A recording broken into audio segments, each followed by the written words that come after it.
Good morning. I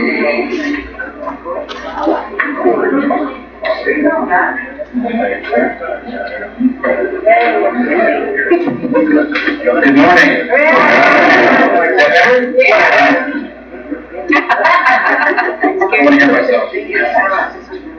My wife doesn't want to hear me either. It's a pleasure to meet you all.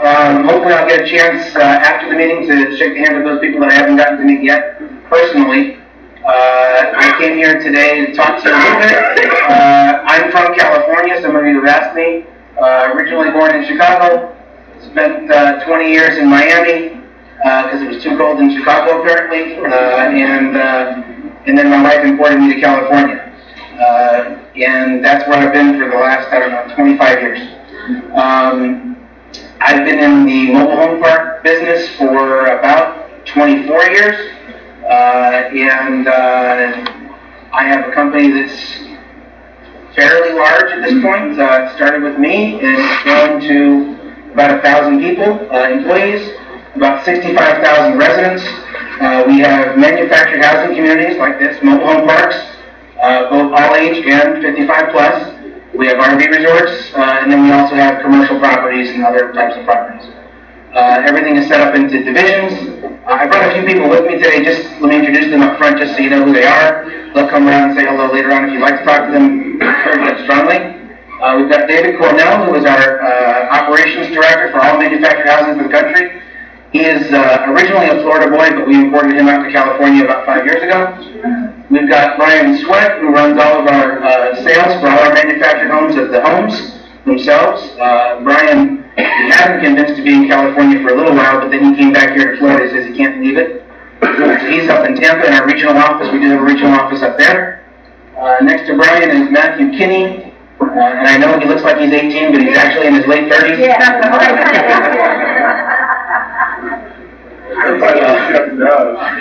Matthew is a regional manager for us and also runs construction projects with me.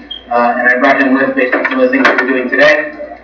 Sheila Tanner is our Florida Regional Operations Manager and will be very involved with this community as well as we go forward. So that's the team that we brought today. And of course, you all know Jody and the rest of the crew here. And I'd like to thank you for putting on a great spread for everybody. Appreciate that. And let's get started. My purpose here today isn't to lecture to you. I'm not going to speak for 3 hours. I do want you all to know, for those of you that did email us or write to us, I've read every email, I've read every letter, and what I'd like to do, there was about 8 or 10 common questions in most of those emails or letters. I'd like to kind of repeat those and answer those for you, because I think those are the most of interest topics for you. And then after that, I'm going to open the floor up and just answer questions for you. I'm here to do the best I can do to answer questions from our perspective, the park owner's perspective. I don't know if this will help at all or not. Mr. Carno isn't here this morning because he is actually having a root canal right now. So he's having his own fun while I'm having this one. And so it is what it is. I'll try and do this without my glasses. The first question that was a very prominent question is, was the proposal released by the NEHA attorneys accurate? And the answer that I have is there is a written settlement agreement that has been signed by NEHA and by the park owner that was negotiated over a 2-month period between the NEHA attorney, Mr. Stanton, and NEHA, the board, and the park owner and myself. And there were many phone calls for many hours, a lot of emails, and we finally reached a global settlement agreement. It wasn't a global settlement proposal, it was a global settlement agreement. I don't know what they have told you about that, and I'm not going to comment on anything that Mr. Stanton did or didn't do. I'm hoping that he presented you with the agreement itself. If not, I believe it's going to be in the ballot package. It should be in the ballot package. But it has been signed by both parties, and it only becomes binding if the vote is approved. If you send back your ballots and they're approved, that becomes a binding settlement agreement. The next question is, was or is there a negotiation of settlement to all litigation between NEHA and CalAM, or the document presented by the park attorney, your attorney, their suggested or their proposal to the owner? The answer is what I just said. The settlement is a global settlement agreement. It's been fully done. It's not a proposal. From our point of view, the park owner's point of view, the answer is to that question is that global settlement agreement is the agreement. It's not a proposal. If it gets voted down, then we go back to court. We don't want to go back to court. I'll tell you that right now. We don't like being in court. We don't like being in litigation. I'm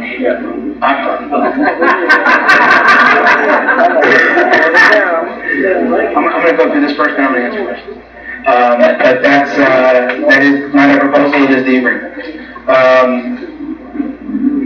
Does the HOA, according to the bylaws of the HOA, have the sole authority to make a final decision of settlement or continue the litigation regardless of the majority vote? I can't speak to that. I'm not an HOA attorney. I'm not an attorney at all, thank God. Not at all. And I can't speak to what your bylaws tell you can or can't do. What I do know is that if the global settlement agreement is approved, that includes a dismissal of all litigation on both sides, and everything is done, and we are at peace, and we move forward, which I personally would welcome very much, and I hope you would as well. The next question, can it be arranged that a resident vote be presided over solely by a third-party company or auditor? I personally think that's a great idea, but that was not accepted. And the answer to that is it's going to be presided over by NEHA. However, we are allowed to have one person, and I believe Sheila is going to do that for us, present to watch over the votes as well, and be a set of eyes for what that's worth.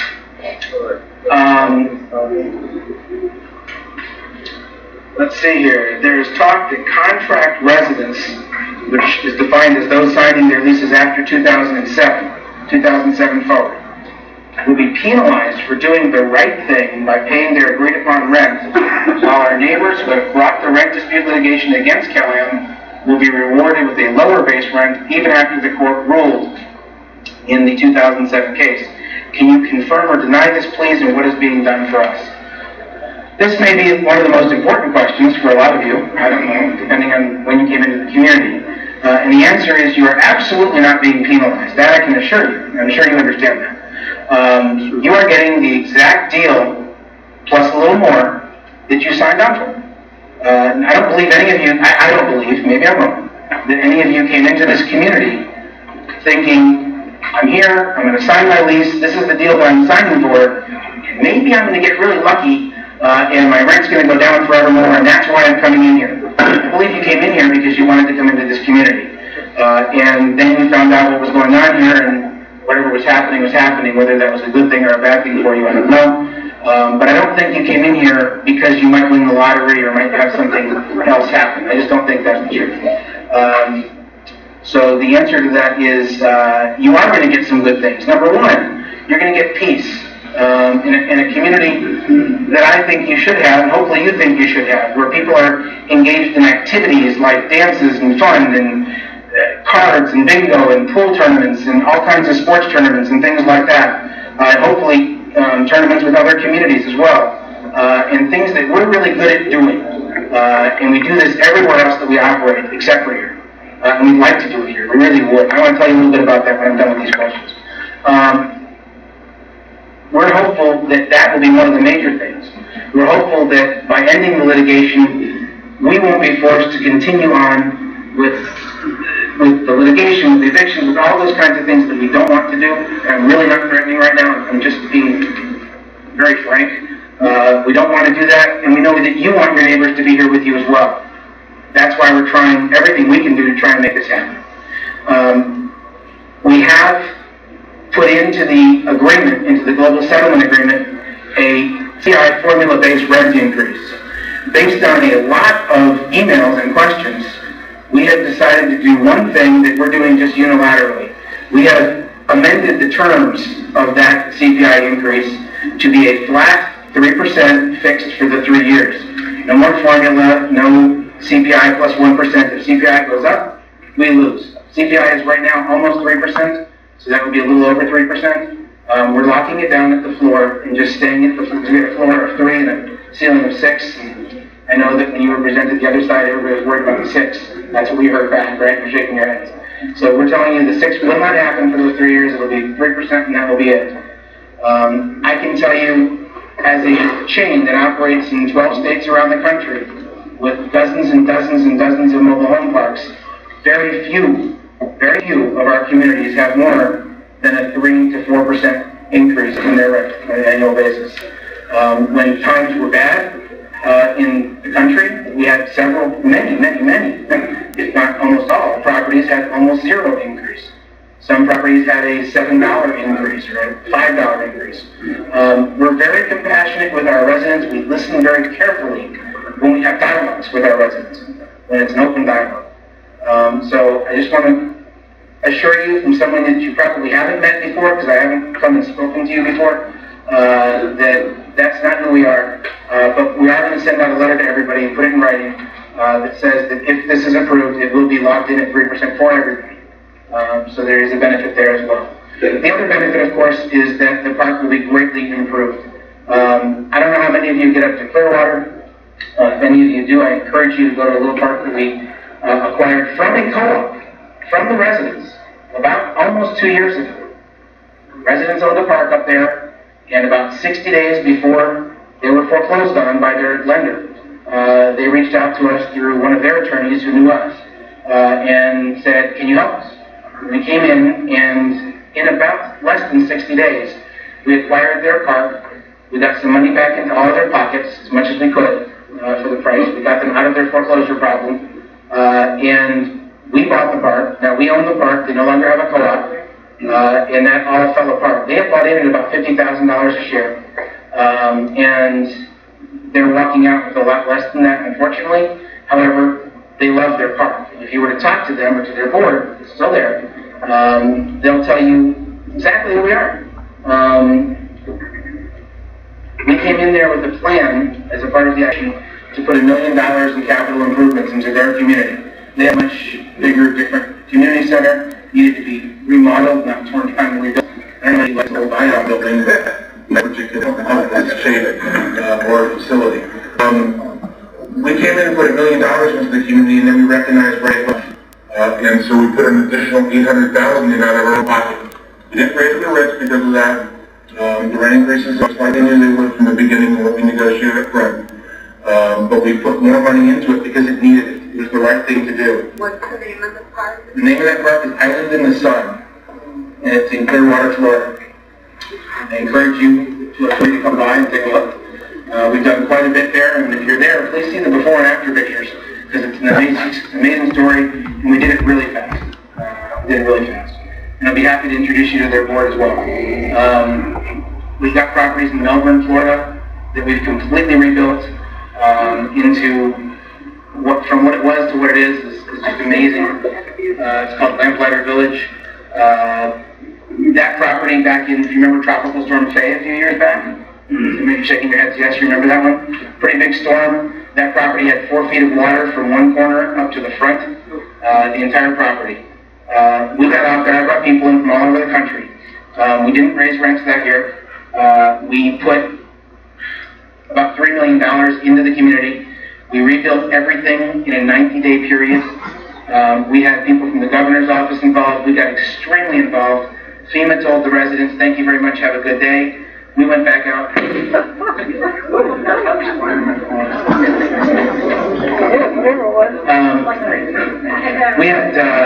got FEMA back out to the property, and we got them involved in. With the residents, and they finally did approve the residents for assistance.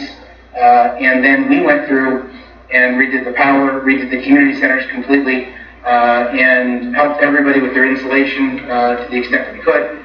Did the most that we could to save the homes. We ended up losing only about 18 homes from that community because we got on it so fast. We put security in for people for 2 weeks until the waters receded and they could get back into their homes. and we had all new power in the community as well. That doesn't happen in a resident-owned community. It doesn't happen in most owners' regular communities. I'm saying this not to brag about who we are, but kind of to brag about who we are. I think it's appropriate that you guys hear the other side of what we are, who we are, and what we do. That's a community that for the last 15 years, every 5 years, I go down and sit down with them, and Ryan and David have been with me on a couple of these already, and sit down with them, and they have 2 different associations, 2 different boards of directors, twice as much fun, and I sit down with them and we talk, and we say, okay, let's make a 5-year deal. We don't want to be in this every year open situation. We make a 5-year deal, and we've done that. And this time we're talking about doing a 10-year deal instead of a 5-year deal. We got plenty of time to do it. We talk about it, we do it, they're happy, we're happy. It's not a negative situation. That's the way it works with us around the country. I know there are websites out there that have been cited to you of the bad things that CalAm does, and all that kind of stuff. And there's always going to be somebody. We have 65,000 people that live in our communities. I can tell you with absolute honesty that we have 0 communities in a global lawsuit with us for 6 months or 1 month, let alone 16 years. 0. It just doesn't happen. It's not who we are. We do have people that have gotten upset with us from time to time. Either a utility pastor or whatever, or there's a misunderstanding when the city raises its rates. We pass it through and the residents get mad at us for doing what we have to do. And they don't understand that we probably didn't do a good enough job of communicating, and it ends up on the internet forever. But we just don't have that happen. I can also tell you, because some of you have asked about selling communities, would we ever sell this community? Your board asked for 10 years of protection, and we said that's fine, we won't change the use for 10 years. Frankly, we've never changed the use on any of our communities. I have never sold a mobile home park in 24 years that I own. I have sold a client mobile home park. This is not a client mobile home park. 90% of our portfolio is our own, 95%, and I have never ever sold one. Mr. Pardo hasn't sold one. It's not what we do. We are owners. It's a family. We aren't diversified and selling shares to thousands of people out there. It's not syndications. This is our family. This will go down in generations, and that's kind of who we are. So we don't look to change the use. That was brought up by Neha, and we agreed to it with no problem because we have no intention of changing the use. So for those of you that were worried about that, it really isn't a worry. It's probably the best I can say about it. They just don't do it, they haven't done it. Getting back to my list. I'm going to get back to the capital improvements in a little bit. What are the state of Florida laws on retirement community rent increases, assuming current rent rates are fair market value? The state of Florida has very defined laws on how you go about a rent increase. All of you understand the whole procedure. But the procedure essentially is that we, the owner, have 2 choices. We can negotiate with you and come up with what they call a settlement agreement right up front, or we can issue an increase based on market, based on CPI, based on some logical set of facts. Send it out to you. Either you accept it, or we go to mediation. If mediation doesn't work, then you have the right to sue us in court. Really end up with litigation becomes protracted, or hopefully not. We really haven't ended up in that position anywhere except for here over all these years. This is the only place that we've ended up in that position. We've always been able to make a deal, and people end up happy. Deals don't happen unless people are happy.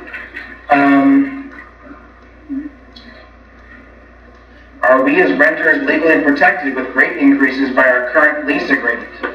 No. I can't say you're protected in the terms of you have a fixed amount. The new global settlement will give you a fixed amount for 3 years. And then we can sit down and talk. And reach an agreement hopefully very nicely and easily, and we'll do it in advance. I will come myself. These folks will probably be sitting with me. Sit down with whoever is your board, who you've appointed to negotiate for you, and we'll work out an agreement, whether it be for 3 years, 5 years, or whatever it might be. But that's how the system works. So the protections are that you have mediation if you don't like the number that's given. and you have the court system if you don't like that. That's what Florida does for me. It's not my set of rules. My set of rules is I'd like to sit down with you and talk. I think that always works better than mediation. It always works better than the court. But we have to be on the same page in order to do that. Will there be a new pool or a second pool? That was a lot of you asked that question. So I guess there's a lot of swimmers here. Is that right? Yeah. Okay. The answer is it'll be a new pool, not a second pool. And I'm going to get into that in a minute. But the answer is it'll be a new pool, not a second pool. I'm making into all the capital in a second. The next question is this settlement concrete, or can there be a continued negotiation? The answer is this settlement is concrete. The global settlement agreement is concrete. It has been negotiated over a couple of months. It's been pretty firmly negotiated. There's been a lot of give and take on both sides. I have to say that it was very back and forth. There was a lot of back and forth in this. And it is concrete. It's not a proposal. If it doesn't get accepted, we move back into litigation mode and the chips fall where they may. Last question on this list, and then I'll get into the capital improvements. Mr. Stanton told us that he does not represent the contract owners. Why then does he have the ability to negotiate terms for us, terms which we feel do not act in our best interest? Can we discuss this further?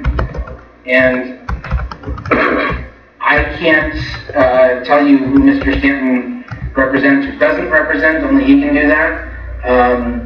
It's interesting to me that we're bound by the agreement for everybody, but perhaps it's not. That is what it is. You'll have to get your advice from him or from your own attorney as to whether he represents you or not.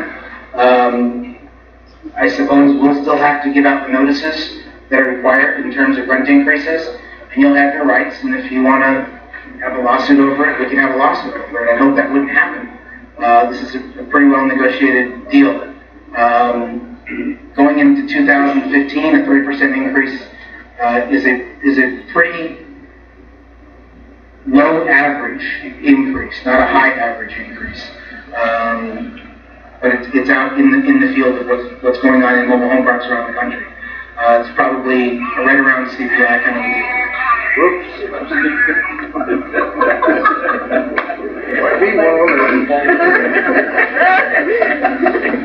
Somebody's phone?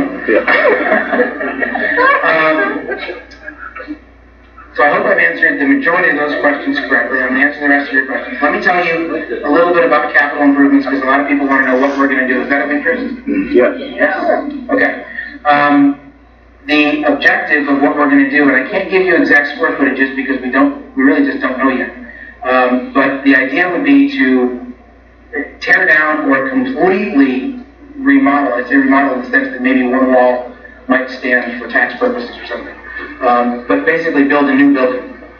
And the new building would be much larger, much more significant than this building. It would look like a nice facility. You'd be very proud of it. It would be similar to some of our other community centers. Let me finish. I will call you. And then you were first. In that building, we want to have a large social hall that will handle the majority of the people in this park. Clearly, hopefully everybody for some kind of a concert show or discussion, and then for a dinner type function, maybe not everybody, but hopefully about 3/4 to 80% for a dinner type function where we can get everybody in. However, the way that we'd like to build it would be that it opens up onto a patio that's not a pool, and to push the pool back and have a patio that can be used as well, so that we can have indoor and outdoor type functions. We'd like to have reasonable office space for you guys to do your business, reasonable sales space to be able to sell new homes near, hopefully a much better kitchen than what's there.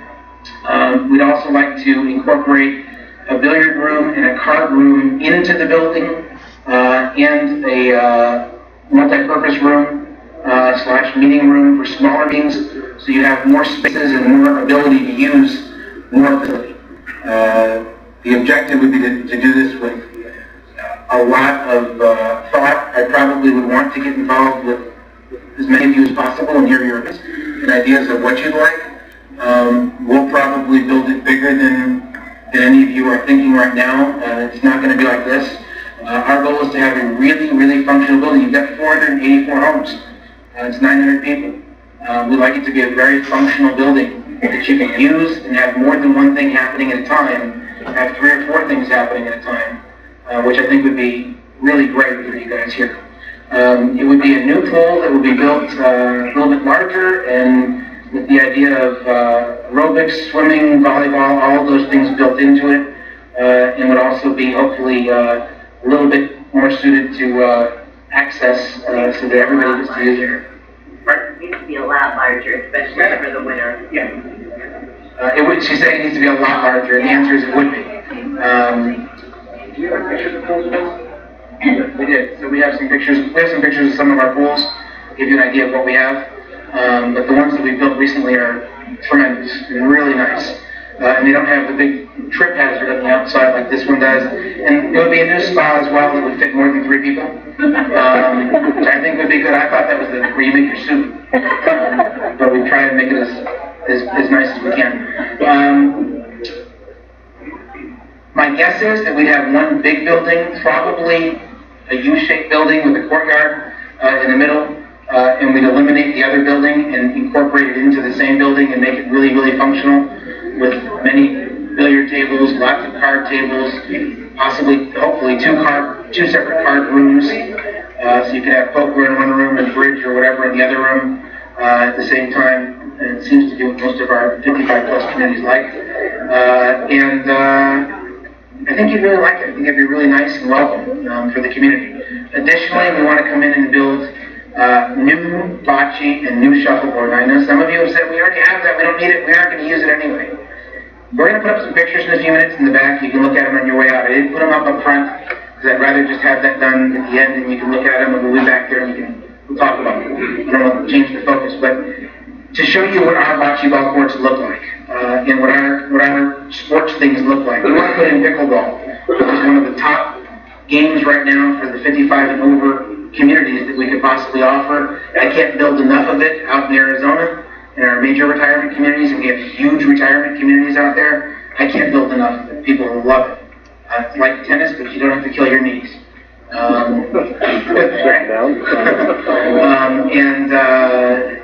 Bocce ball is just a great game. It's a lot of fun, but you got to have the right equipment and the right courts to really enjoy it. And I think we've done it in a different way, and we'll show you what that can look like. Along with all of those things, those areas need to have patios and barbecues and bars and kegerators and all that kind of stuff, so you can really enjoy yourselves and have parties inside, out. You're in Florida for the winter.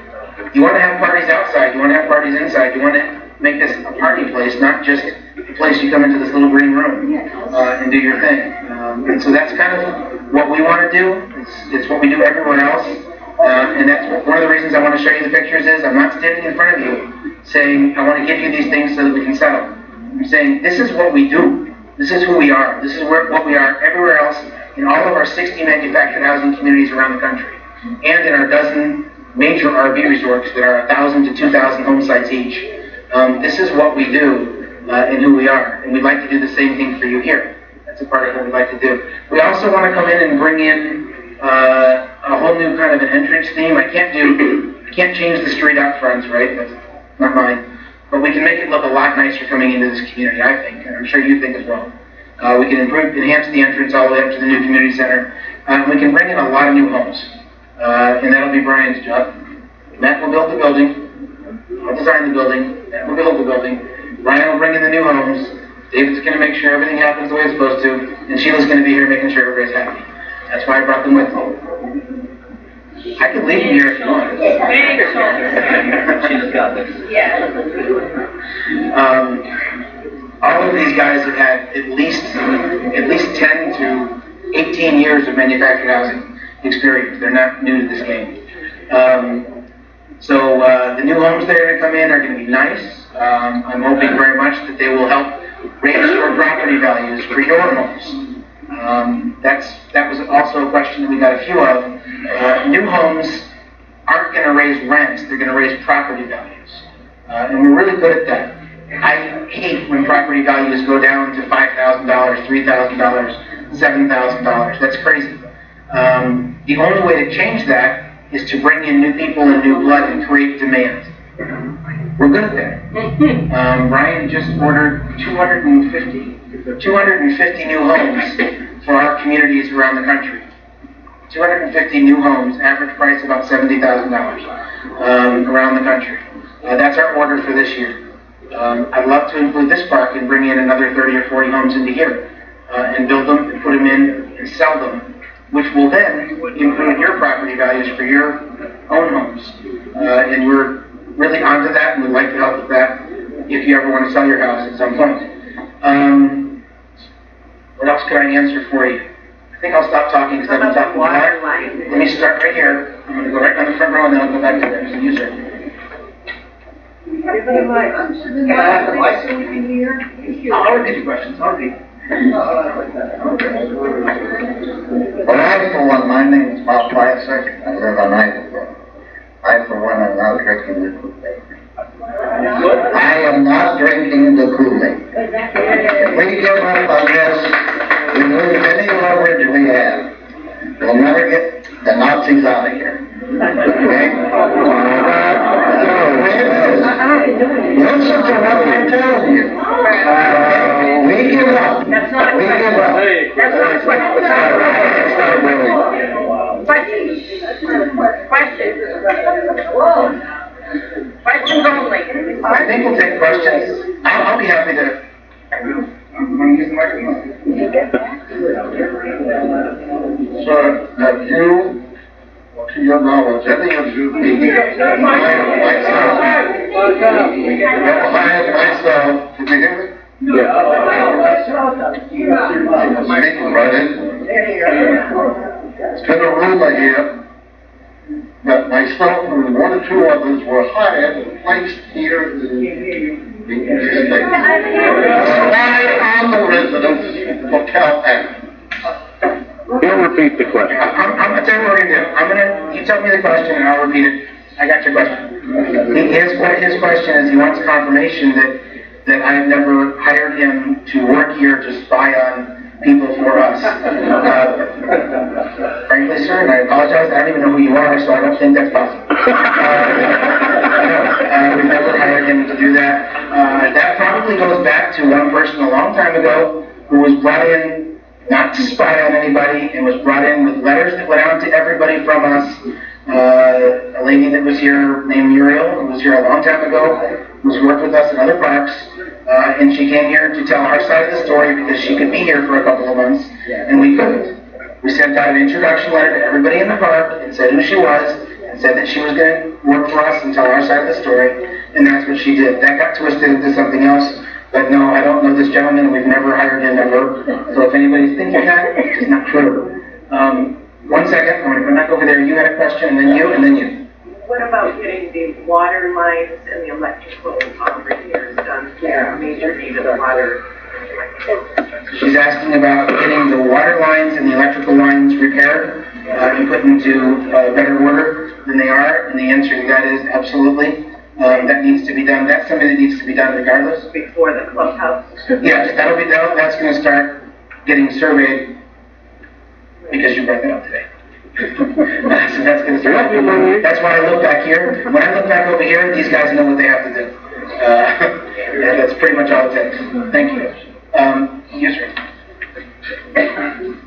You tell me and then I'll tell them. I don't want to get in an argument with the man. Good. Promises are cheap. We have no way of forcing you to keep your promises. You have mentioned lawsuits. You have showed that a lawsuit can go on for 17 years. If we are promised something and they decide not to do it, can we afford to fight them in court? I don't think so. Now, my wife and I have visited approximately 12 Cal-Am parks in Washington, Oregon, and Melbourne, Florida. We have talked to probably several dozen residents at random. We just drove down the street and stopped people and talked to them. What are you doing here? I can explain later to anybody that would want to know. I have the records here where we stopped and talk to the people. I can tell you what the people said, what the promises were made. Jack, what was the question? I can also tell you that there is no free lunch in other parks. When they have a dance, What's the question, Mr. Spencer? We're missing do a you have free question. lunches in the other parks? Do you have all of your dances free? I didn't holler out loud. You cost money and then you All buy of your dances are free. Here, everything is It'll be free. an illegal fee, though. How can they force you without a lawsuit to keep your promises, which we cannot afford? There's a question. Okay, so we got to a question. And the question is, how can you force us to keep our promises unless you sue us? Interesting question. Usually promises are kept. The simple answer to that, and I'm going to answer your question about dances as well, but the simple answer to that is that when I came in here, I'm trying to think how long ago, it was back in 2000. My first experience here, I sat down with a couple of people from the board, and they said, hey, the people that were here before you promised us that they would do this, this, and this, and it was never done, and we're in a lawsuit about that. And I said, okay. And they said, I said, I want to end that. I sat right over there, there's a long table set up, and I said, I would like to end that. We're not those people, we're different. And they said, do one thing to show us you're in good faith. I did everything that was on the list. It took me a few months, but I did everything that was on the list, and it never ended. So the answer is, we do keep our promises. We do that. We can say no, but we do. And we keep our promises in and around the country as well. As far as dances, will dances be free? Well, we're not going to sponsor cocktail parties, that's for sure, and charge for them. But we would, most of the things that we put on are free. Some of the things do have a charge. You have a choice of whether you want to come to it or not. If there's entertainment involved or other things involved, some of the things have a small charge. Usually it's cost or less. But the majority of what we do is free overall. That's the business that we're in. So hopefully that answers your question. If it doesn't, I'm sorry. I'm going to go over here and then we'll come back around. I'm going to get to everybody, so don't worry. One of them, your bill, when you say you're going to leave a percentage up, that's what we turn on the code. Because when you leave a percentage up, then by code, you don't have to do church history. You can leave a percentage of the bill. You don't have to follow through with church. You can answer. My understanding, if you leave a percentage of your house, then it gives you more flexibility on your building. The other part is, and just to ask you real quick, you're not the property owner? No. You're not the property owner? No. I was telling you this. Let me explain that. I'll explain that in a second. The other question is, I appreciate you bringing the 3 to 6% and clarifying that now you only want to do the 3%. Because you did leave a lot of this covered for people understanding that you have the option of going down to 6%. So that clarification is good for a lot of people. And what profit is absolutely profitable for Cal-Am as the rents will go. Naples is $1,000 rent as market rent as go forward. How much profit, right now at 500, you're based on $2.2 million per year as you acquire. You still have expenditure. Where does your profit stop? And the true essence of it guys how much money. Now, I think that's just a few. Then I want to come back up. I wish he had a microphone. I'm going to repeat it. The first question, he asked a few questions. First question he asked was, if we only take down, if we leave up one wall standing or something to that effect of this building, does that help us with code issues? And the answer is, it's not really code issues. It's more of a building issue to make sure that we don't lose entitlement overall. It doesn't change the code. The code is still the new code, not the old code. It may be property tax issues and it may be entitlement issues. We don't want to lose the entitlements. But it doesn't change the code. The code, anything that we build will be built to the new code and we inspected under the new code. So that's number one. Somebody had asked if we would build this as a hurricane shelter, and the answer is no, we can't do that. That cost would be entirely prohibitive to try and do that, and it wouldn't look that nice either. But it will be built to the current standards, which is a lot better than this building is right now. The second question that you asked, you asked 3 questions. The second question you asked, what? Are you the owner? I'm the owner of the park. Me personally, Corey Supers. The answer to that is no, I'm not. Naples, LCAP Diversified 75 Naples Estates Limited Partnership is the owner, and Norton Carno is the managing member of that organization. So it's a company. He's the managing member of that organization. As most of you probably know, or maybe you don't, it's very, you don't hide it at all. Norton Carno is my father-in-law, my wife's father, and we work together in a lot of things. He's an attorney. He owns a lot of real estate. I'm not an attorney. We don't work in the same office. We live an hour apart, and I live in Orange County. He lives in Los Angeles, and he's a full-time attorney that has a lot of real estate investments. I'm a full-time property manager and real estate owner, and we do a lot of work together. And so I manage all of his properties. I operate all of his properties, and I'm a part of what goes on with everything that happens. So today I'm speaking for him with his authorization. Completely in his knowledge, but I am not the owner of the park, no. Funny, because he mentioned that he was probably on the That's true, because LCAP Diversified 75 Naples Estates Limited Partnership is the legal entity owner.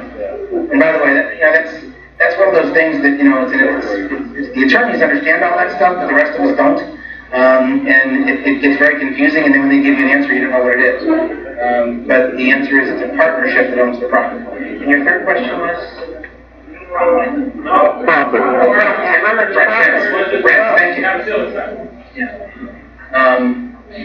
I just turned 50 a few weeks ago, and I think I'm losing stuff, right? So the answer is, the question was about profits and how high do they go, and can rent go to $1,000 or $1,200 or $1,400 or whatever we want. And the answer to that is, I do not have any park that we own, Norton Carno or myself. I know of parks, but not any park that we own in our chain of thousands and thousands of home sites, dozens of thousands, that has $1,000 a month rents. Not one. And we're in markets that are free, where you can raise rents to wherever you want. Much easier than here in Florida, where there's no, in Arizona, you can do whatever you want, and it just is what it is. We don't have that anywhere. So the answer is, could we attempt to do something like that? I suppose we could if we were stupid. I suppose we could if we wanted everybody to move out. We're in the business of having filled properties. We're in the business, why do we want to settle is a great question to go along with that. We want to settle because we don't like all the vacancies here. We want to settle because that's economically a hardship. That's not a good thing. We don't want to have more. We don't want to go through evictions. We don't want to have these problems. We don't want to spend money on rent. So the answer, could we raise rents indiscriminately, is I suppose we could try, but it's not something that we would do. It's not something that we have ever done anywhere else. And it's not something that we're interested in doing because we're not in the business of having empty parks. If we were in the business of having empty parks, we wouldn't settle with you. We simply wouldn't settle. That would be the easy way. But that's not what we're here for. We're here to try and keep things normal and make things work. Hopefully that answers your question. I think this gentleman here. Was Mr. Carno aware of the fact that we had the right first refusal to buy this property back then? And if he did, I have an expression from New Jersey. Screw me once, shame on you. Screw me twice, shame on us.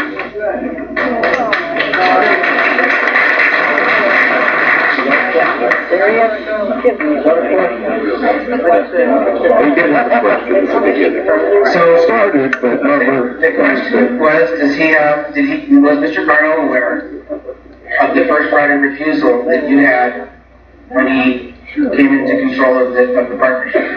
And the answer to that is, I don't know. I honestly don't know the answer to that. I can call him and ask him. in about an hour or half an hour, I will.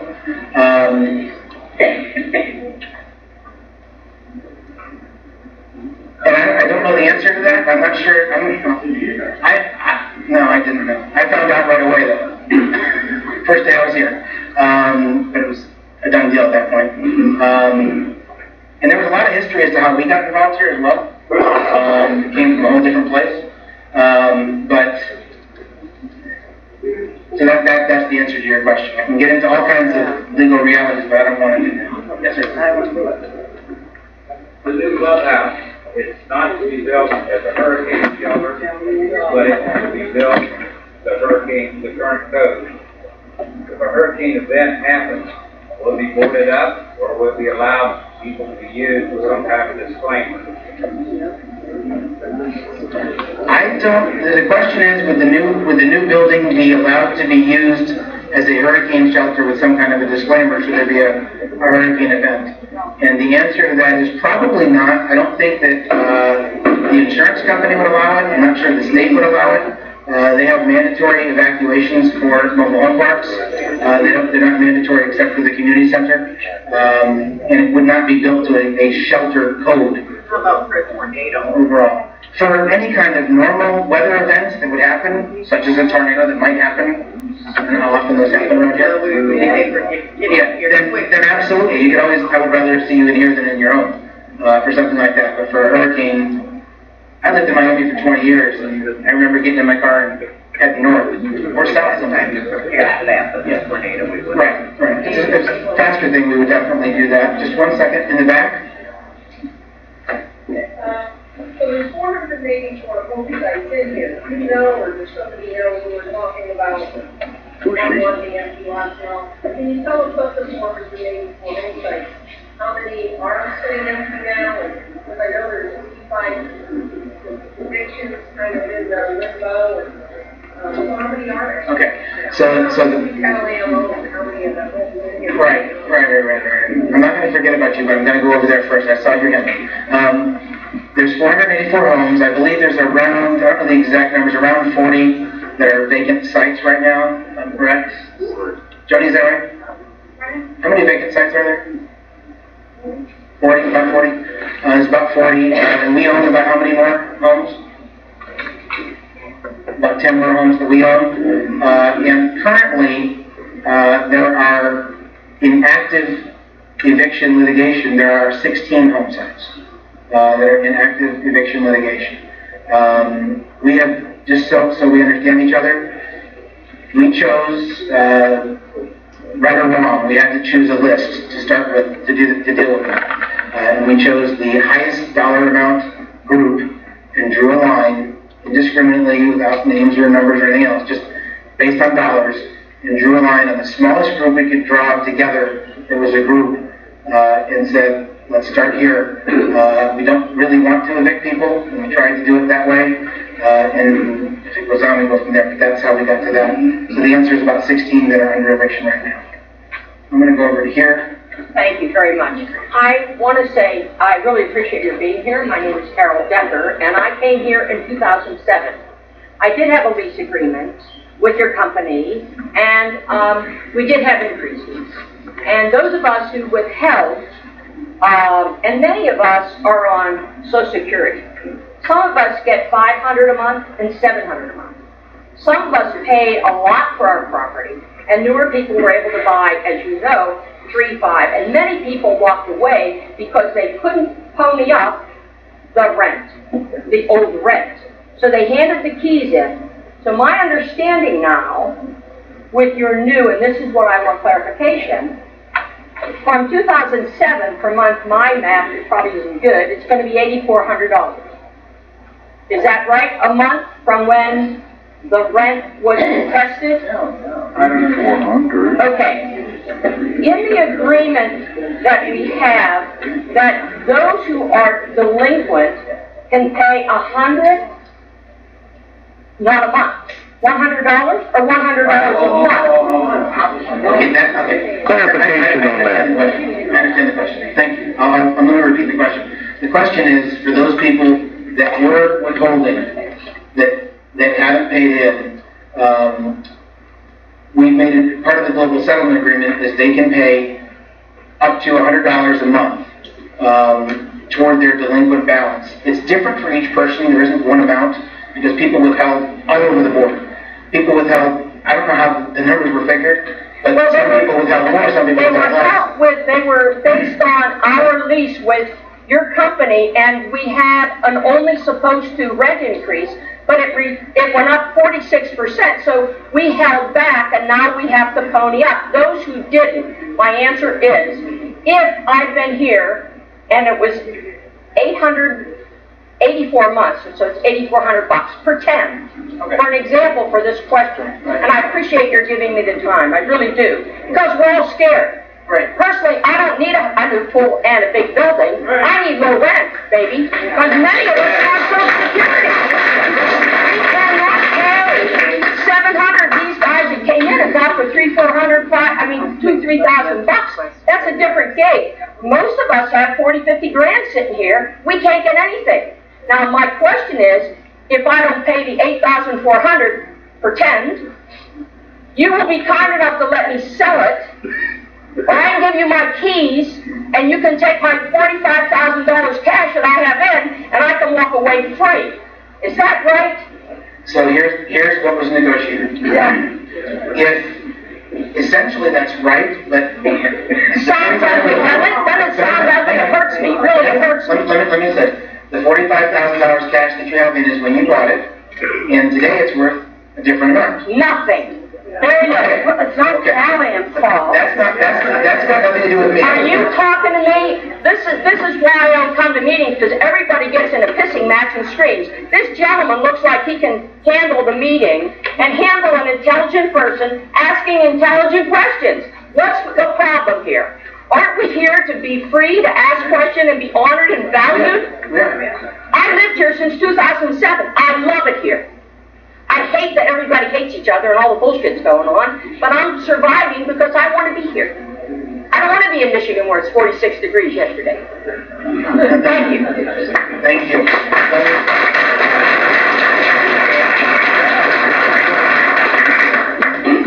Let me try and respond. You can sit down and relax. I like to stand. I feel much more powerful standing.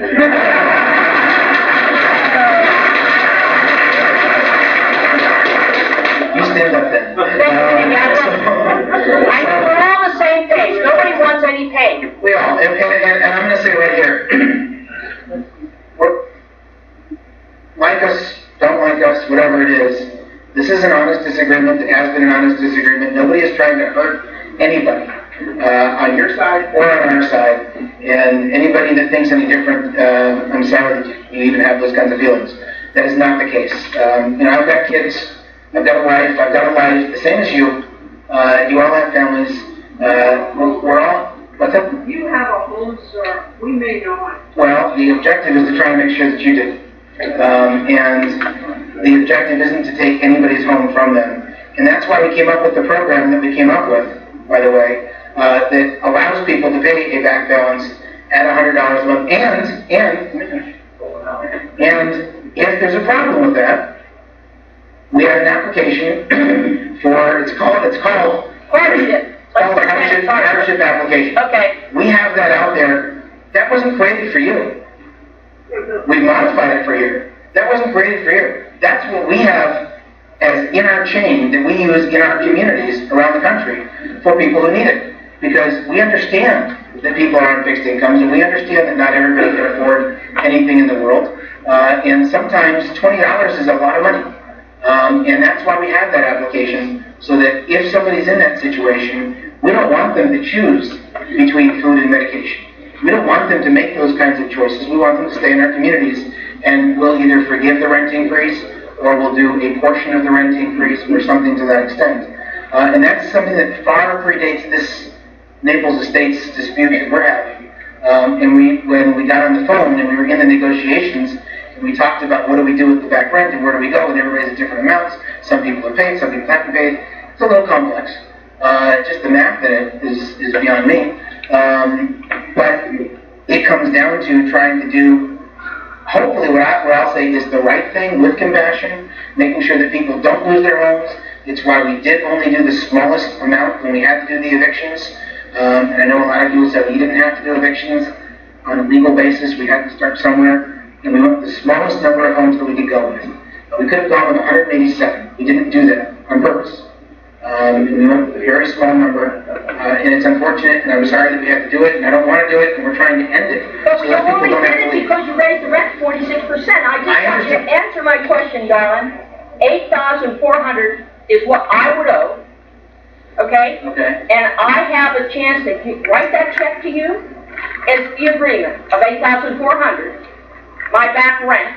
$100. No, that's what, from 2007, your agreement is that those people who are delinquent can pay $100 a month to catch up. Am I misunderstanding the agreement? You're not misunderstanding it unless you're doing a fixed amount. I don't know what your amount that you owe is.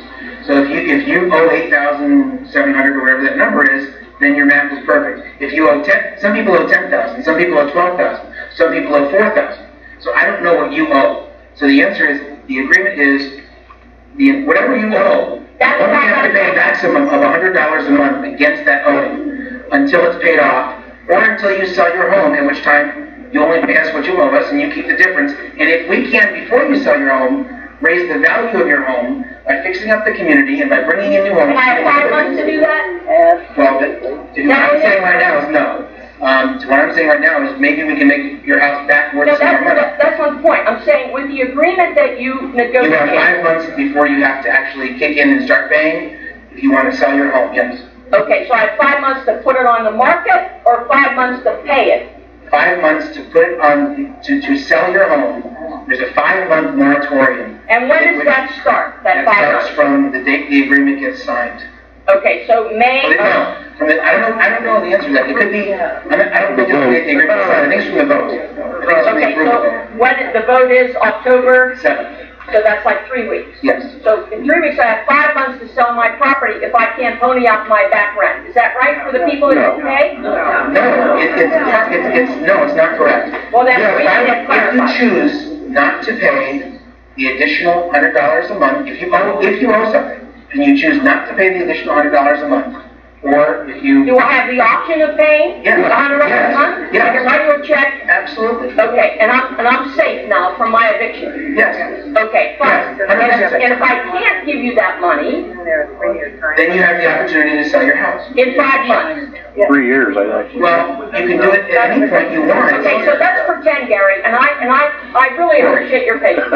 Wasn't Gary? Corey. Corey. Oh, I'm so sorry, Corey. I want you to be Gary. Okay, so if I don't pay, right, and the 5 months don't expire, right, and I didn't sell my house, I can turn my keys in and walk away, and I don't know the $8,400 or whatever the number is. Is that right? That's correct. Okay. So all the people that left because they couldn't pay the 10, 12, 4, 10, whatever, because they're on fixed incomes, what about them and the property that they left? There's nothing I can do to go backwards in that. Too bad. It's very unfortunate. There's no way to go backwards. And they still owe that money, or are you forgiving that debt?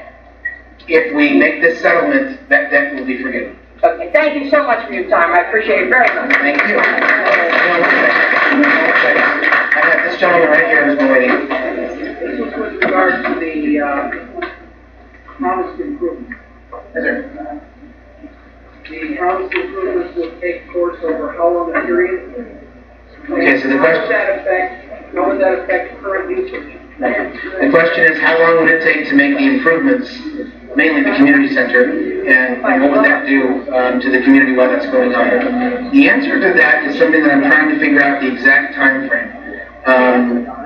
I, without trying to brag, will tell you that I pride myself on being probably one of the fastest and hopefully one of the, among the best builders out there. I've built a lot. The demolition would begin almost immediately. His question was, would the demolition begin immediately? Let me answer the first part first. The answer is, I don't know exactly how long it will take, and that's a question. We're actually meeting with some architects today in Bonita Springs, which is north of here, I understand. And they've done community centers and condos and all kinds of different things before. They're commercial builders, commercial architects. And so my questions to them, I gave them their list of questions. One of them was, I want to work at a speed they're not used to. I have done a lot of construction, a lot. And I build extremely fast, very, very fast. I built whole houses in under 4 months. 4,000 or 5,000 square foot houses, 7,000 square foot houses.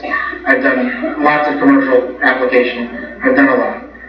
And I like to build fast because there's no money in building slow. It just wastes money on taking your time. So number one is, I can assure you that I will go faster than anybody, and my goal will be to have it done after you leave. My goal, and I'm not going to make a promise right here because I can't, but as soon as I can, I will. My goal would be when you go home from this next season. I don't go. Okay, well, I don't go. Okay, so around the end of the season, and I'm going to tell you something else after that too that might help deflate. Around the end of the season, my goal would be to begin the construction in a very big way and to have it done before the end of the year. That's my goal.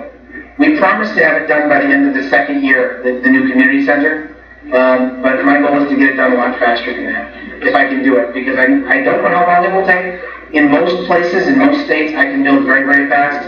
I found out in Clearwater that I built my building really fast, and then it took me a good 12 to 14 months to deal with trees, because they wouldn't let me deal with the trees in that city. It depends on your city a lot, but I will absolutely do the best I can. And while I'm doing it, we've already talked about several different things. Number one, that empty lot across the street, we're going to put a big giant mobile home into there with a garage and the whole bit, which will become the offices for the community, so you have an office and all the rest. And then I'm talking about some formula of putting in something, either in a maintenance yard or over a couple of sites. I have to talk to the city and see what they'll allow me to do, where I can put in some kind of a mobile facility, some sort of community center that you can use to have some kind of a common room. This isn't the biggest room in the world, so it might not be quite as big as this, it might be as big as this, but some kind of a multi-purpose room that we can have here while the construction is going on temporarily, so that you're not put out by that. I can't do anything about the pool. When we shut the pool down, the pool will be shut down. I can't have a temporary pool. That won't work.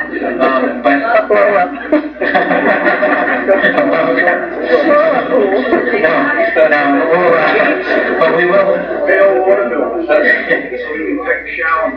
We'll try and figure something out to make as smooth as possible. But there will be a little bit of discomfort when you grow. There's always a little bit, right? But as far as getting it done, I'm telling you right now, we will get it done. I'm standing in front of you telling you that. And for those people that say, but you don't do anything and we don't know you and how do we trust you? Simple answer. I'm standing here in front of you and telling you that I haven't done that before. And if you've ever talked to people in my communities, you'll know that we do what we say we're going to do, without question. So hopefully that answers your question. I guess you would bring in the water improvements and all that other before you start. Yeah, we're gonna look into that right now. I'm hearing about that today. We're gonna look into that right now.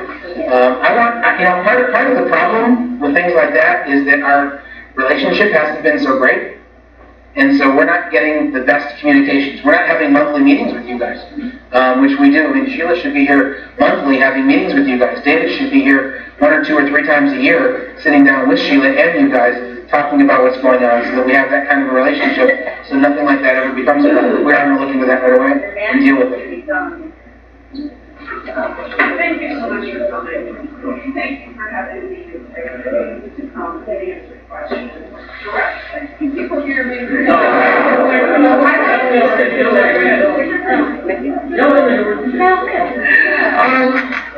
I just was saying that I really appreciate Mr. Super coming to California, having the integrity and the bravery to come and speak to us today. I really appreciate it.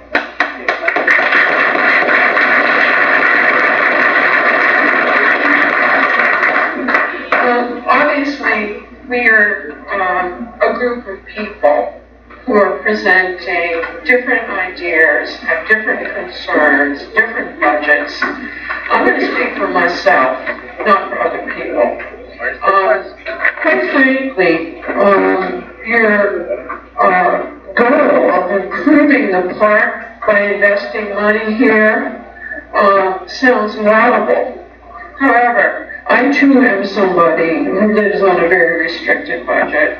My concern is not a better swimming pool. My concern is, can I afford to retire here on the limited income that I have? I am one of those individuals who did not put the money into escrow back in September because frankly, sir, I didn't have it. I live in a home, I would invite you in. My hunch is that you would be surprised at the condition that some of the elderly people live here with. My particle board floors are falling in. I have mold in my house. So when you talk about bringing in these brand new brilliant homes, it does not resonate with me or many of the people I know. I'm a former public health nurse from Vermont, and I have worked with the elderly. I know what it is to struggle. And I have seen people who cannot afford medicine. I have seen people who cannot afford food here. And I speak for them, and as a compassionate individual, I hope you can hear that. My question is this: many of us are faced with eviction. There's about 85 to 100 of us. And one of the things that I'm asking you, as a man of integrity, to explain and clarify for me is, if I leave this community, my understanding is that if I pay $100 extra, plus I believe there's some more on that, towards my back rent, then I can put my house on the market, providing that it's with a licensed realtor, and that I still have to agree, if I vote for your agreement, to agree to a lien on my home, and I will be given 5 months to live here and find other arrangements. And at that point, the agreement is off. Can you clarify that? Plus, can you speak as a man, again, who is an honest man,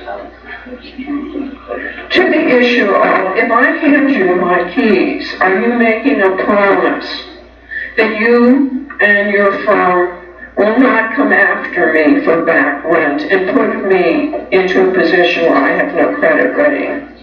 Thank you. Okay, thank you. So, there's about 3 questions in there that are all very important to go through. So let me take my time and go through them and make sure we understand them. Number 1, the improvements to the community can only help everybody, because the opposite is not improving the community, which will only hurt everybody. Property values are down now. The more homes that leave this community, the worse property values will get. So the opposite of doing something is doing nothing. If you do nothing, it will only get worse, not better. So that's part number 1. And we're very good at trying to bring property values back up. I have an entire sales team. It's not just Brian. Brian's got 30 people that work for him. And our goal is to sell your homes, our homes, to raise the value of everything. With the water rising, everything goes up. That's the theory. If nothing is done, something called functional obsolescence happens. Some of you may have heard of that. I see one head shaking. Functional obsolescence is where things just simply age out, and they're no longer current and relevant, and people don't want to come in at any price. And then we've got a real problem. We do and you do. So we don't want that to happen either. So that's the answer to the first part of your question. To the second part of your question, is to what the program really says, and I'm sorry that this hasn't been explained to you in more detail by the Homeowners Association. But let me take an opportunity to do that. I appreciate the opportunity to do that. It's a good one. The deal that was struck is that for those people that owe an amount of money, people who withheld, you have 2 pathways. One pathway is you no longer want to be here, you can't afford the additional $100 and you want to leave the community. If that is the case. What additional $100? Okay, so $100. if you owe back rent, we have made an agreement. We have made an agreement that back amount of money can be paid off at the rate of $100 per month. Per month? Per month. For the years that you withheld? For the amount of money that you withheld, for however long that takes.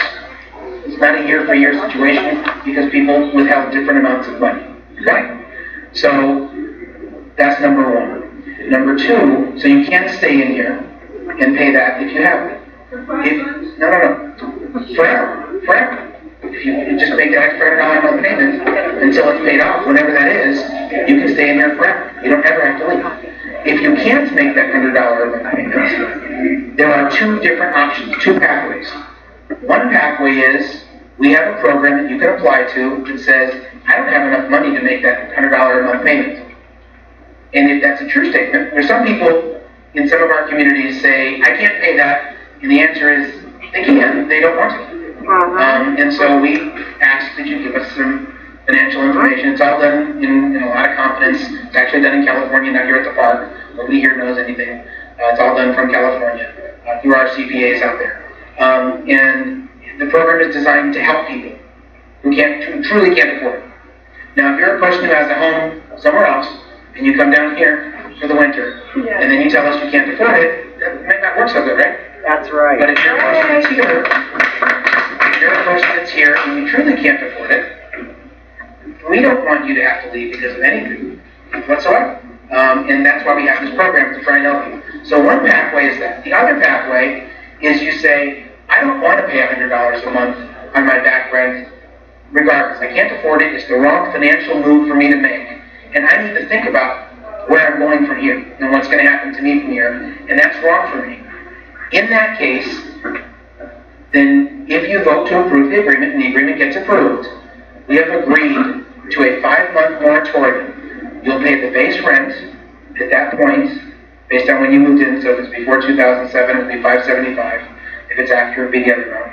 And you would then have a 5-month period with which to sell your home. You sign a lien over to your home, on your home to us for the amount of money you owe only. And then you have 5 months to sell your home. If you sell your home for more than the lien, obviously you keep the difference. Now, one of the approaches, if you can afford it, and this is a recommendation that can only be dealt with if you can actually afford to deal with it. I understand that. But if you can afford the $100 a month, but only for a limited time, my suggestion would be, for a limited time, pay it. If you need to leave, pay it until we can get the new things in here, because when we get all of the new stuff built, your home is going to have more value. And maybe, just maybe, there's a chance that you can sell your house for more than you owe us and get some cash out of it. I can't promise that. You don't have to list it with us. You can list it with a realtor or somebody else altogether. You're never listed apart. But the objective is to try and help people. So you have multiple pathways to go. You can sign your home over to us day one. We will not come after you if we sign the agreement. If the global agreement gets signed, we will not come after you. You can sign the home over to us, drop the keys on the table and walk away from it. And if your home is one that is in great disrepair and has no value, and you just want to walk away and say, I'm done with this, then the answer is you walk away and you owe us nothing if the agreement gets approved. So we'll have to deal with your home. Now, frankly, very honestly, because somebody said something earlier that I heard, no, we're not going to go out and try to sell your home and make a lot of money from it. We're probably going to take your home out of the park if that happens, and we're going to bring in a new one. Right? So that's part one. The other side of it is if you want to try and stay, we're here to help you if we can. If there's a way for us to help you, we certainly will. If not, you've got 5 months to try and sell it and pay the lower amount of rent until that time is over. At the end of that time, if you haven't sold it, then you'd have to turn the keys in. So there's different pathways to make it. There would be no legal repercussions. Provided the agreement gets signed, there would be no legal repercussions. If it doesn't get signed, how about from you guys who are in that position. Then I encourage you strongly to talk to everybody else and have them approve the agreement on the settlement. You have control of the Then vote yes, then vote to approve it, the global settlement. I'm sure there is.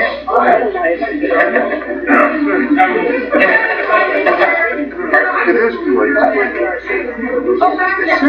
It is in writing. It is in writing. It's in the global settlement. Okay, just people almost screaming at me back there. Which one of you wants to go first? You know, okay, very nice. You let her go first. I appreciate all of your information. I just have one question. Maybe it's more than one person. Well, I have to be one of the persons to take it back because the judge ordered this. Good question. I am paying a little rent, but I'm a corner lot, so I am paying a little bit higher than the other one. My question is now, you're going to change this agreement, so 3%, 3%, 3%, is that correct? And then you can go to 6%. What? The first year is 3%, then the second year is 3%, and the third year is 3%, and then it goes to 6%. No. So the question is, how does the formula work as far as the rent increases? It's 3% each year for 3 years, and then it goes to the market rate in the fourth year. No, you give 6% in the fourth year. In the fourth year, it just goes up to market. But it can't go higher than the 6%? It can. The other part of this question is, for those that didn't pay the rent, and those that came in after 2007, what happens to them? They're paying a higher rent than we are paying, so ultimately we're still a little bit below them. Are they still going to get the increase 3%, 3%, 3%? Yes. And we get the Yes. Yes. All right, so when do the rents become equal? Or In the fourth year. the fourth year, then you have to bring us up again more than the 3% to come In the fourth year, they all become even. They'll all be. Yes. That's all in the global settlement agreement. It's all spelled out in writing. But that's still, somebody is going to say, let's put the money in, and this time we're going to get this money. But that's still 43%. And that's what the judge allows to pay the back rent, as opposed to paying 6%. Yes, that is what the judge allowed, and that is what was there, and there's, I don't want to get into a fight as to why I think that's a fair number. No, I'm just saying, I don't want to get into a fight why I think that's a fair number. I know it's a big percentage. I have a different view of it overall, but the answer to your question is yes. So we will be paying, even though we in this case put our money in. You're going to get exactly what. No. Yes. You get a little back. You have. The money that's in the court, that if the settlement gets agreed upon, that money goes to balance in the part of it. And that's going to be a credit for explain that. Explain the money that. So those people that paid in are going to get paid from the date, from 2007, those people that were paying in full from 2007 through September of 2013, when the deposit was made into the courts, will have a credit. And it's about between $1,800 and a little over $2,000 a piece, depending on your personal situation. And you will have a credit, and that will be credited to your ledger account if the settlement is approved. Absolutely so. The people that actually paid in have paid, because the amount is $575 on that, so that there's a credit balance. Pre-2007. The people that are post-2007 are in different programs. There's three groups here. There's the pre-2007, the post-2007, and the ownership. Those are the three groups. Here's how I look at it. The pre-2007 are getting a lot, but not everything they want, because they're not getting ownership, but they're getting a lot of benefits right now. The post-2007 people are getting the deal they bargained for, but not everything they wanted. And we certainly aren't getting everything we wanted because we've been paying for a lot of litigation for a lot of years. We have a lot of vacancies, and we're putting a lot into this. Okay, so what's the third one?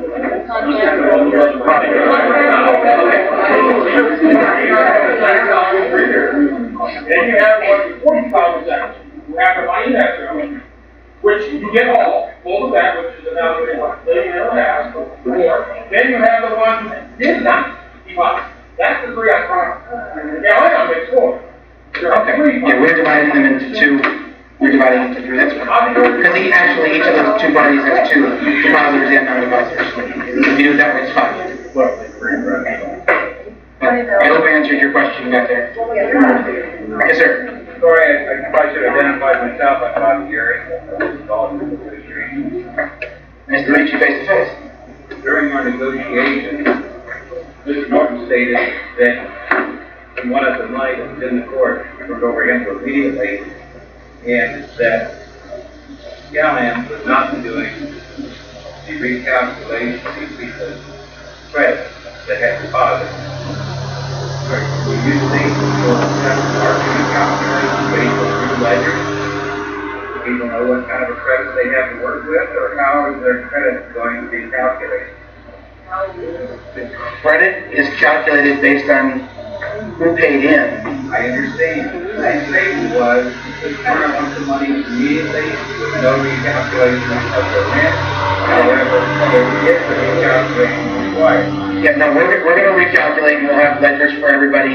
We have not done that work yet, but we will. My intention is to send one of my accountants here and have them just sit out here and do the calculations, and we'll meet with each resident and make sure that we've gone through it with each resident. We have to do that. That's just, you know, that will not be done before the vote. No, I'm not going to do that before the vote. That's just spending a lot of time for something to happen. But the answer is it's known what was paid, right? So everybody knows what they paid, we know what they paid, and we'll do that calculation. That's not a hard thing to do. It is a hard thing to do, but it's not a fast thing to do. The second part of my question is the ballot requires those people that wish to enroll in your payment plan to identify themselves by their lot number. Are you talking about the opt-in? The opt-in requirement. Yes. If the ballot, or if the vote is in fact approved, will you reconsider allowing anyone else to opt in that did not identify themselves on their ballot?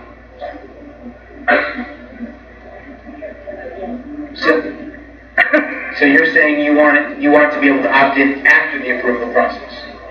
That was my understanding all along, but that's not how the global agreement was written. So that's my question to you. Will you allow them to opt in after the vote if they did not identify themselves on the ballot? It's not my call to make. It's a change in the terms. You were on the phone call, Bob, so you know how long they were and all the rest. That's, I don't know the answer to that. I have something in my head that I'd like to say, but I don't want to say it until I check. I don't see why not, but that's me, and I'm not a lawyer, so let me ask and find out. If that's something that everybody thinks is important, for some reason, I'm assuming anonymity, then I think we can accommodate that. Let me check and make sure. The ballot percentage is going out late today or tomorrow. They will have that option on there for Mr. Oak's instruction. However, I've heard reluctance to proceed. They might want to make the payment plan, but they do not want to identify themselves at this time.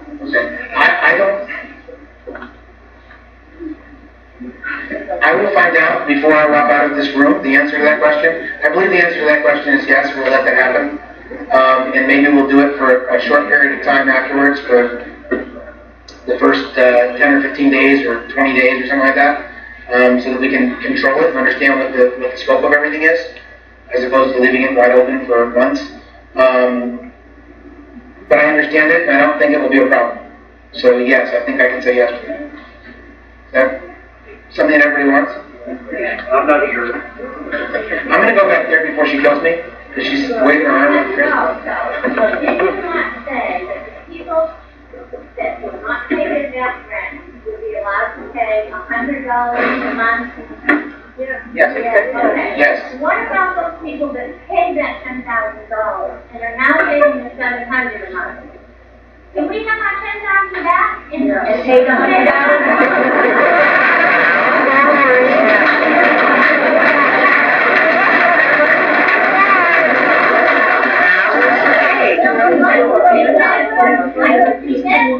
Yes. These people are being allowed to pay $100 a month. No, above and beyond the rent. Yes, I realize that. Oh, okay. I'd like my rent back, and I'll still be enough. Yeah. I understand the question, and I appreciate it, but obviously.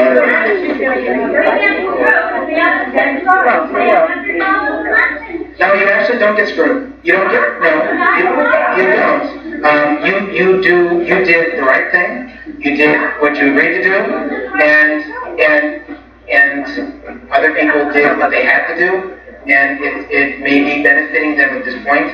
But when you do the right thing, you don't get, when you do the right thing by the court, what the court says to do, you don't get screwed. Everybody's gonna end up paying the same amount, Maureen. When it's all said and done, Yeah. everybody will pay the same amount, whether it's you or somebody from the other group, it's all gonna come equal at the end of this. Which would be an acceptable rate for a house. You start. But you never got your rent. Well, then you can move out. Yeah. Danny? Our rent. There you go.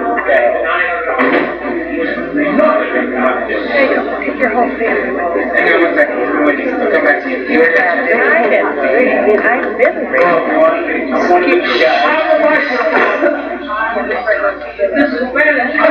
I'm only gonna be, my wife and I just closed last week. Sure, he'll So, be over. a lot of your concerns, I don't even know how to give an opinion on what went on for 16 years. But, having bought and here now, I do have a couple of questions pertaining to the amendments. All that's, gym, cardio workout, exercise for people, medical situations was one question. And I'm a dog owner. We told it was a dog park. It's basically a swamp. My other question. Okay. So People that don't have rules,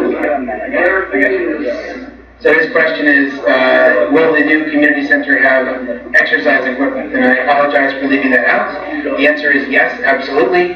We do something called the Life Center. We have worked with Life Fitness, the Life Fitness company.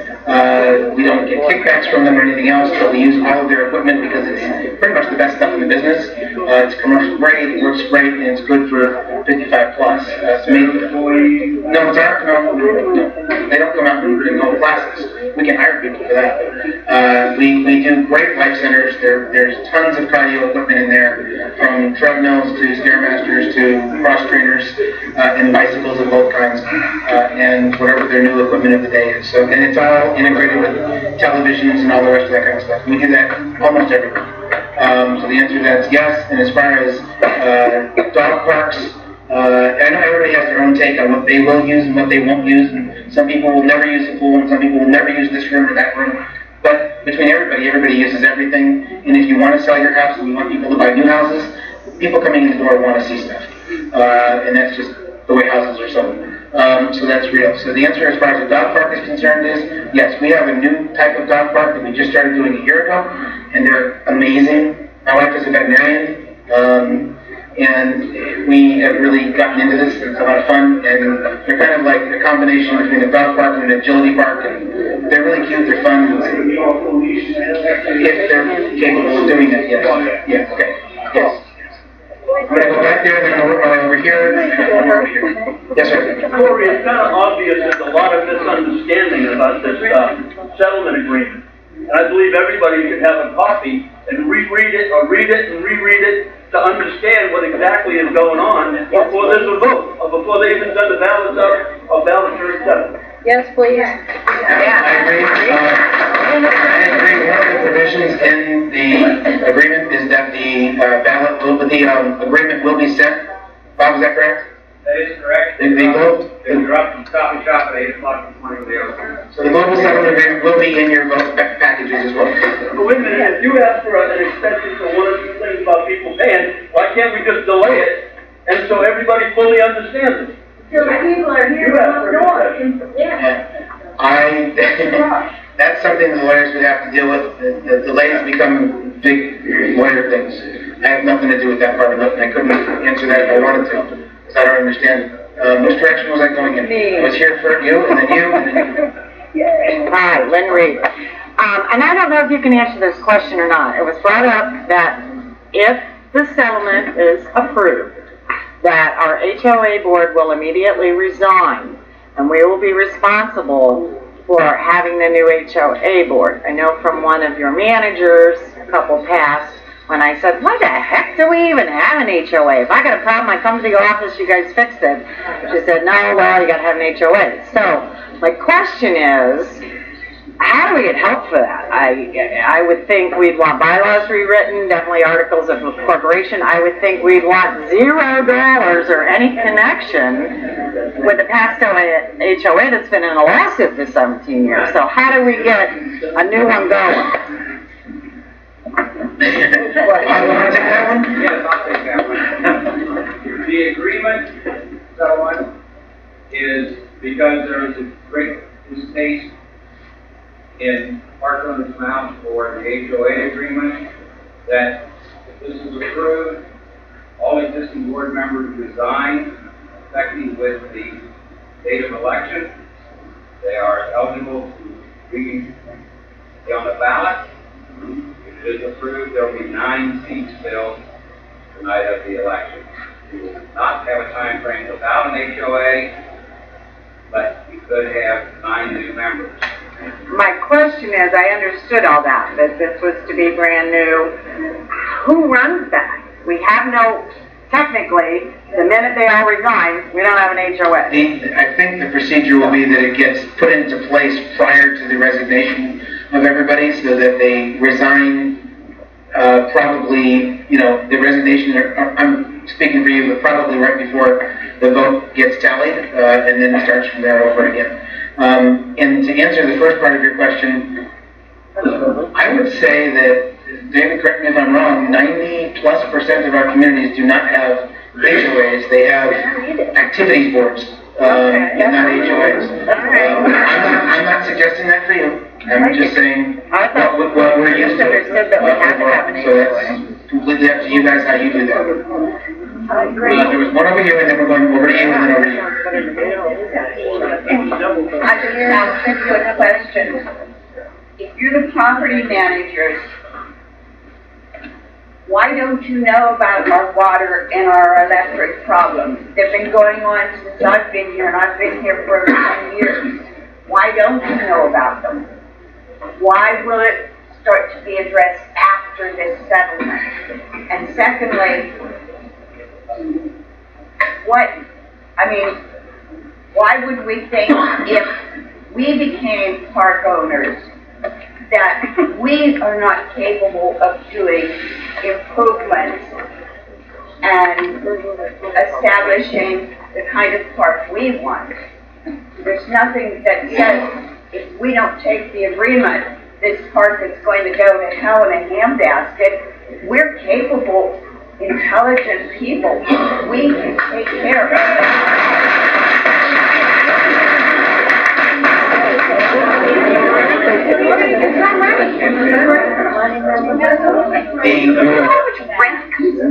The answer to that is not really for me to say. I'm looking at putting an investment in this community of somewhere between $4 and $6 million between buildings and courts, and pools, and homes, on an ongoing basis, and roads and trees and all the rest of it. And if you guys have that money and you want to continue the litigation to acquire the park and you think you can be successful at the end of that, then you have every right to do that, but I'm not suggesting that you don't, nor that you don't have the ability to do it. I am suggesting that I've seen it tried many times. A couple of times it's worked, and most times it hasn't worked. For other communities. Nothing that I've been involved with, so I can't tell you exactly why, except for the one up in Clearwater. And the one in Delaware, I can tell you, turned neighbor against neighbor, but you have that here anyway. So I really can't tell you there's disadvantages there. I can just tell you that it really is there's a financial wherewithal to owning the community. If there's a hurricane, I don't know where you guys stand at putting things back together really fast. I know where I stand at doing it. If I need to drop $1 million into here, I know that I have that to do it immediately, or $2 million, or whatever it might be. No, that's not fair. Come on. We could have to be nice and not be fair. Okay? I'm not doing that with you. That's just not fair. When I went over to Melbourne and dealt with their emergency and put a couple $1 million into the property, their rent didn't go up because of that at all. So that's just not a fair statement to make. And as a matter of fact, their last rent increase for 5 years was mostly in the teens. And it was a 5-year agreement in advance that was done voluntarily, with no clubs, no litigation, no mediation, anything. So, well, I hear you, and I understand the hostility, but don't take it out on me. That's not why I'm here, and that's not who we are. And for the last 14 years since I've been here talking in front of you, I've been here but not talking in front of you, I haven't had the opportunity to do this. So you've never wanted to get to know who we are, and the people that did have the opportunity to talk to me, I ignored you. So it's not fair to make those comments about who we are, and you really haven't had that opportunity. I won't do that about you, and I don't want you to do that about me.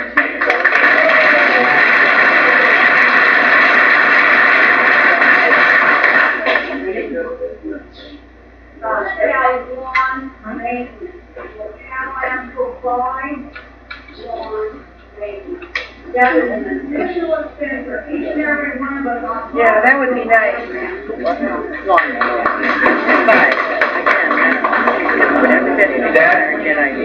It's a really good question. And I'm not going to answer it directly right now. I'm not going to answer it right now. But I will tell you it's absolutely something that we can sit down and talk about. Without question, I can tell you that in Melbourne, probably about 10 years ago, 12 years ago, we sat down and talked about that, and we took over from the residents. In Tampa, might have been longer than that. I'm not sure exactly what it was. It was longer than that. We sat down and we took over from the residents because they didn't want to do it, and they couldn't do it as well as we could to make it just uniform so everything got cut on the same days and so forth. All the things you're talking about.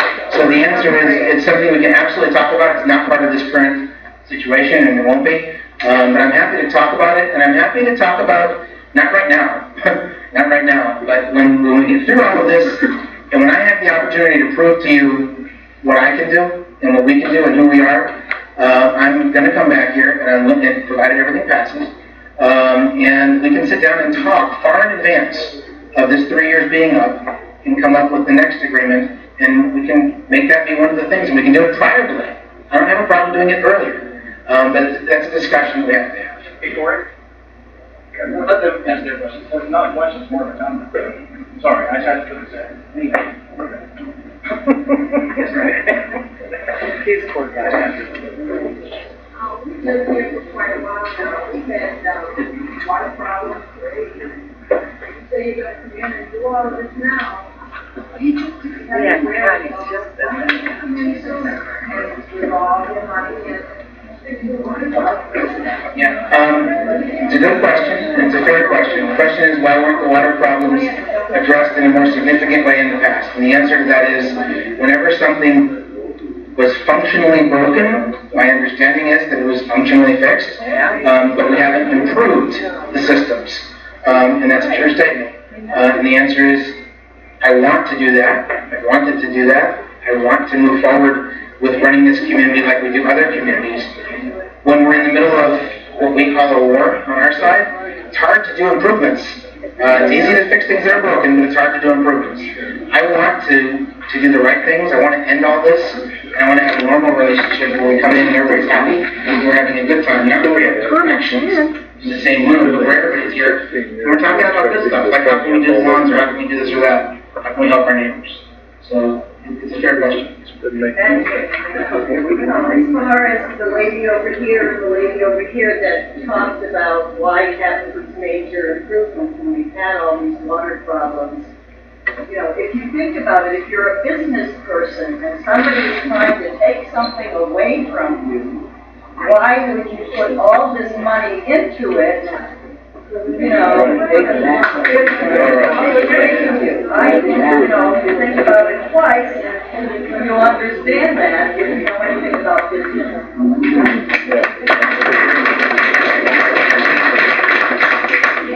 Have you or anyone that you know ever told another Cal F Park that you cannot have a homeowners association? No. Never told anybody you cannot. It's just not My knowledge, no. Yes.